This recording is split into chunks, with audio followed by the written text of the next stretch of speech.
C'est bientôt la Saint-Valentin. Bonjour les amis, comment allez-vous? Bienvenue sur notre chaîne Cuisine pratique pour les non-voyants pour une nouvelle recette, un menu de fête. Aujourd'hui, un filet mignon au jambon cru avec une sauce fine qui va vraiment bien l'accompagner. Voilà, alors je vous parle de la Saint-Valentin. Bien évidemment, cette recette, vous pouvez la préparer toute l'année pour faire plaisir à votre famille et à vos amis. Là, je prépare pour 2 personnes. Alors évidemment, si vous êtes plus nombreux, il faudra augmenter les quantités. Alors, au niveau de la viande, j'ai un filet mignon de porc. Vous pouvez tout à fait le faire avec du filet mignon de dinde ou de veau. Pas de problème. J'ai des tranches de jambon cru. Voilà. Et pour la sauce, il me faut une petite brique de crème, du vin blanc. Vous pouvez utiliser du Porto si vous préférez, tout en sachant que ça vous donnera un petit goût un peu plus sucré. Mais enfin, si c'est votre objectif, il n'y a pas de problème. Voilà. Du sel, du poivre, un peu d'ail en poudre, un peu de paprika et du concentré de tomate. Voilà, nous sommes prêts à commencer. Première étape, la sauce. Parce que je veux faire mariner ma viande et ma sauce, je vais devoir la chauffer un peu. Il faudra qu'elle refroidisse avant que je puisse commencer à la mettre sur la viande. Voilà, donc tout simplement, première étape, la sauce. Voilà, j'ai déjà dans ma casserole, j'ai versé la crème. Je vais mettre un peu de vin blanc. Alors, comme on dit chez nous, j'y vais au pifomètre, c'est-à-dire plutôt à l'oreille d'ailleurs. Voilà, ça. Alors là, j'ai un vin blanc sec, un fondant. Voilà, on va pas exagérer quand même. Voilà. Enfin, dans les fondants, il y a des vins aussi fruités. Il y a un peu de tout. Celui-là, il est un petit peu sec. Il va bien pour les sauces, je trouve. Voilà. Après, encore une fois, vous pouvez, au niveau des vins blancs, si vous voulez quelque chose d'encore plus sec, vous pourriez par exemple utiliser un Monsurol éventuellement. Si vous voulez quelque chose au contraire plus fruité, vous pourriez partir sur un Johannisberg. Voilà. Après, on va dire, on reste raisonnable dans la gamme des vins parce que dans une sauce, de toute façon, l'alcool va s'évaporer. Mais bon, je vous déconseille d'utiliser les vins qu'on appelle vins de cuisine parce qu'ils sont pas très, ouais, ils sont pas très fins quand même. Voilà. Alors, je sale un petit peu, mais pas trop, parce que mon jambon cru, il est déjà salé et trop de sel, c'est pas bon, ça veut dire risque d'hypertension, rétention d'eau, tout ça. Alors on va limiter la consommation de sel, voilà, comme ceci. Maintenant, je vais mettre les autres assaisonnements avant d'allumer. Voilà, il n'y a que le concentré de tomate que je mettrai en dernier. J'ai de l'ail en poudre, parce qu'en fait, je veux juste une petite pointe d'ail. Je ne souhaite pas que ça domine dans le plat. Alors, oui, c'est bien l'ail. Ça sent bien, c'est bien parfumé. Donc, ma petite astuce habituelle, je saupoudre dans ma main, comme ça je sais la quantité. Voilà, comme ceci. C'est beaucoup plus simple de saupoudrer dans la main. On sait exactement ce que l'on met dans sa casserole. Voilà, donc là, une quantité raisonnable. Il faut que je me rince les mains, parce qu'évidemment, j'ai de la poudre d'ail sur les mains. Voilà. Voilà. Cette fois, c'est bon. Super. Et je vais faire exactement la même manœuvre avec le paprika qui se trouve de l'autre côté sur mon plan de travail. Alors, je vais essayer de ne pas tout mettre par terre. Non, c'est bon. Voilà. Là, j'ai le paprika. Et hop là. Ouais, c'est bien ça, c'est le paprika. Alors même si j'ai pris l'habitude de ranger mes épices d'une façon très précise, je dois vous dire que je vérifie toujours. J'ouvre le pot et je sens pour être sûre, parce que pour y avoir quand même des surprises, on ne sait jamais. Voilà, donc mon paprika que je verse dans la main. Ça par contre, j'y vais assez généreusement, parce que j'aime bien, avec surtout, ben oui, avec la viande de porc, la volaille et tout, je trouve que franchement, voilà, ça va plutôt bien. Et je referme. Voilà. Et évidemment, comme tout à l'heure, eh bien, il faut que je me rince les mains. Voilà, comme ceci. Mais au moins, j'ai pu mesurer la quantité que je voulais. Voilà. Et maintenant, c'est parti. J'allume ma plaque. Voilà. Et on va laisser chauffer tranquillement. Voilà. Dès que ça sera un petit peu chaud, je pourrai ajouter mon concentré de tomate. Comme ça, il va bien se diluer. Voilà. Alors, le concentré de tomate, la quantité, c'est un petit peu d'après vos goûts. C'est toujours un petit peu sucré quand même, hein, le concentré de tomate. Donc, si vous avez déjà mis, par exemple, du Porto à la place du vin blanc, attention, on ne va pas non plus tomber dans les excès. Hein. Voilà. Alors sinon, comme vous avez plébiscité les informations sur la diététique, la nutrition, je vais vous donner quelques petites informations sur ce plat. Alors évidemment, nous aurons des protéines, hein, puisque nous avons de la viande. Nous aurons quand même pas mal de lipides. Il y a de la crème, il y a évidemment le jambon cru, la viande de porc, qui sont des viandes quand même assez grasses, et des graisses d'origine animale, bien évidemment. Alors attention, ça veut dire qu'on va compenser. On va par exemple, avec ce plat, préparer un légume. Alors moi j'ai choisi aujourd'hui des haricots coco, parce que c'est très léger, et surtout ça va apporter des fibres qui vont faciliter une bonne digestion. J'ai du riz sauvage, voilà, donc ça c'est pas trop lourd non plus. Ça permet d'équilibrer ce plat. Voilà, ensuite, si vous prévoyez une entrée, un dessert, eh bien l'entrée, alors je vous suggère un petit potage de légumes léger ou simplement un petit consommé, un petit bouillon. Voilà, ça vous pouvez parfaitement le servir en entrée. Et puis par exemple en dessert, eh bien un dessert à base de fruits, typiquement une salade de fruits, enfin quelque chose de bien léger. Voilà. Ou alors si vous tenez par exemple à faire un gâteau, eh bien un gâteau léger. Voilà, c'est-à-dire peut-être pas le 4 quarts, ou, voilà, parce que là on a déjà assez de matière grasse pour cette recette. Voilà, ça vous permet d'équilibrer. Moi je serais assez tentée par exemple aussi par des pommes au four. Voilà, je trouve que ça pourrait convenir très très bien comme dessert. C'est un dessert qui est bien gourmand et puis vraiment avec ce plat, ça convient super bien. Voilà, comme ceci. Alors, ça chauffe bien, c'est super. Il faut que je décale un peu ma casserole. Je me rends compte que je suis pas... Voilà, je passe mes mains juste au-dessus. Jamais sur la plaque de cuisson, évidemment. Hein. Toujours au-dessus, c'est bon. Ouais, c'est ok. La chaleur est bien répartie.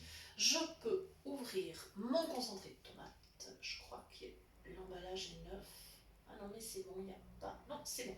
Je vais pouvoir y aller directement. J'ai cru qu'il fallait poinçonner le dessus, mais apparemment, c'est pas le cas.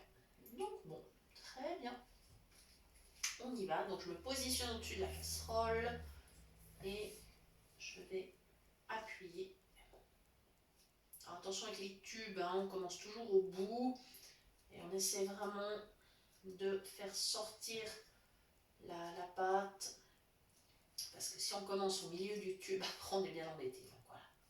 Hop, voilà. Ah ouais, ça se passe très bien. Ok. Alors je mets pas trop. Tu n'as rien mis. J'ai rien mis? Non. Oh misère. Alors j'ai mis que de l'air. Ouais. Oh mais zut. Alors est-ce que... Ouais, je vais quand même donner un petit coup avec le bouchon. Oui. Je pense que je dois quand même appuyer. Absolument. Oui. Et la petite pointe sur le bouchon. Voilà. Alors, hop, voilà. Cette fois, je pense que cette fois il est ouvert. C'est bon. Ah là là, heureusement que j'ai un mari. Hein. Ah. Voilà, voilà. Ça coule. Cette fois c'est bon. Voilà. C'est super. Voilà, il faut que je baisse mon feu parce que je me rends compte que ça commence à bien... Voilà. Commence à bien chauffer. Voilà. Alors, pas exagérer. On va y aller vraiment tranquille avec ce concentré là. Tomate. Top. Il n'est pas trop sucré, ça va. Ça va parce que parfois... Voilà. on y va, je remue. Voilà, donc j'ai baissé le feu parce que la crème, hein, vous vous en doutez, c'est comme le lait, ça demande qu'à déborder si on ne la surveille pas. Bon, j'ai pris évidemment la précaution d'avoir une casserole suffisamment haute, histoire d'éviter les accidents. Ça m'évite aussi de gicler quand je remue, hein. Des petites astuces, mais voilà, c'est toujours utile de les connaître. Voilà. Il me semble que j'ai pas énormément de sauce, mais ce que je vais faire maintenant, c'est que je vais goûter pour voir si je peux me permettre de remettre un petit peu de vin blanc ou pas. Voilà, quand on travaille sur une sauce, il faut goûter. De toute façon, quand on cuisine, il faut goûter ce qu'on fait, hein. Ça, c'est sûr. Sinon, on peut avoir des surprises. Alors, comment est-elle? Elle n'a pas assez de sel. J'ai voulu être prudente avec le sel, mais là, quand même, on va dire que j'ai fait un excès de sel dans la prudence, là. Allez, hop, faire un petit peu. Pas de trop, quand même. Voilà. Quand même que la sauce ait du goût, hein, sinon c'est quand même vraiment trop dommage. Et le poivre, alors par contre, je le mettrai après, à mon dernier moment, quand ma sauce sera prête. Voilà. Maintenant, je peux me permettre de rajouter un peu de vin blanc, parce que d'après ce que j'ai goûté, c'est ok. Et voilà. Et comme ça, en fait, là, on est encore de bonne heure le matin. Et quand je vais mettre mariner ma viande, elle va pouvoir rester comme ça quelques heures dans sa sauce. Ce qui fait que, au final, quand je vais la cuire au four, eh bien, elle sera vraiment très moelleuse. Voilà. Comme ceci. Voilà. Et cette fois, je vais regoûter, être sûre que j'ai fait les choses convenablement, parce que je suis exigeante avec les sauces. Bah là, on est pas mal. Là, on est pas mal. Voilà.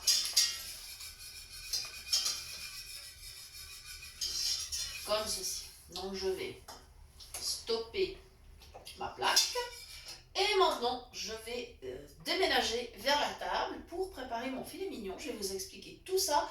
Et on fait une mini pause parce que mon mari veut se déplacer pour filmer depuis l'autre côté. A tout de suite. Et voilà, c'est reparti. Alors, je suis donc assise devant la table. J'ai préparé une planche, un couteau bien tranchant. Mon mari l'a aiguisé hier, alors je vous dis pas, il faut que je fasse attention à mes doigts. Et donc, mon filet mignon, mon jambon cru. Alors, tout simplement, je coupe une première tranche de filet mignon. Tout simplement. Voilà. Et maintenant, j'attrape une tranche de jambon cru, je la défais. Alors, même si ça se casse, c'est pas grave, puisque de toute façon, on emballe la tranche de filet mignon, donc ça n'a pas d'importance. Même si ça se casse, ça fait rien. Ça ne s'est pas cassé. C'est plutôt pas mal. Voilà, j'attrape ma petite tranche de filet mignon. Et hop là, je lui mets une jolie petite robe. Et voilà. Et je vais poser dans ma lèche frite. Voilà. Et je vais procéder ainsi de suite pour tout mon filet mignon. Donc je vous propose une nouvelle pause parce que c'est pas utile que je vous fasse toute la démonstration avec toutes les tranches. Je pense que vous avez compris comment on fait. Donc on se retrouve dans un petit instant. Et voilà, tous mes petits filets sont emballés dans le jambon cru. J'avais exactement la quantité de jambon nécessaire, donc ça c'est chouette, je suis plutôt contente. Voilà, je vais maintenant poivrer, donc, avec le moulin bien évidemment. Je trouve que c'est toujours meilleur le poivre du moulin. Et de toute façon, je pourrai à nouveau poivrer au moment de servir, donc sur l'assiette. Par contre, j'aime beaucoup le poivre. Voilà, mais ça vous le savez, hein. Je pense que si vous nous suivez depuis le début, vous savez que j'aime énormément le poivre. Voilà, c'est parfait. Voilà, et ça donc c'est un plat, si il vous en reste, ça se réchauffe bien, ça se congèle très bien. Donc voilà, si vous voulez faire le travail en ayant préparé plus de quantité, il n'y a aucun problème, vous pouvez très bien en congeler une, 2 boîtes plastiques, enfin voilà, comme vous voulez. Vous avez vraiment cette possibilité. Voilà, alors maintenant, je vais aller récupérer ma sauce. Voilà. Ouais, elle est tiède, donc c'est bon. Je vais pouvoir la verser sur ma viande. Voilà. Et pendant la matinée, ma viande va attendre un petit peu, comme ça. Et au moment du repas de midi, j'allumerai le four à 200 degrés, 200, 220, il faut voir. Et je vais mettre environ 20 à 25 minutes. Il faut impérativement que la viande de porc soit bien cuite. Voilà. Il vaut mieux un tout petit peu trop qu'un petit peu pas assez. Hein, voilà. Alors, venez par là mes jolis. Voilà, je verse la sauce, je me concentre. Hein.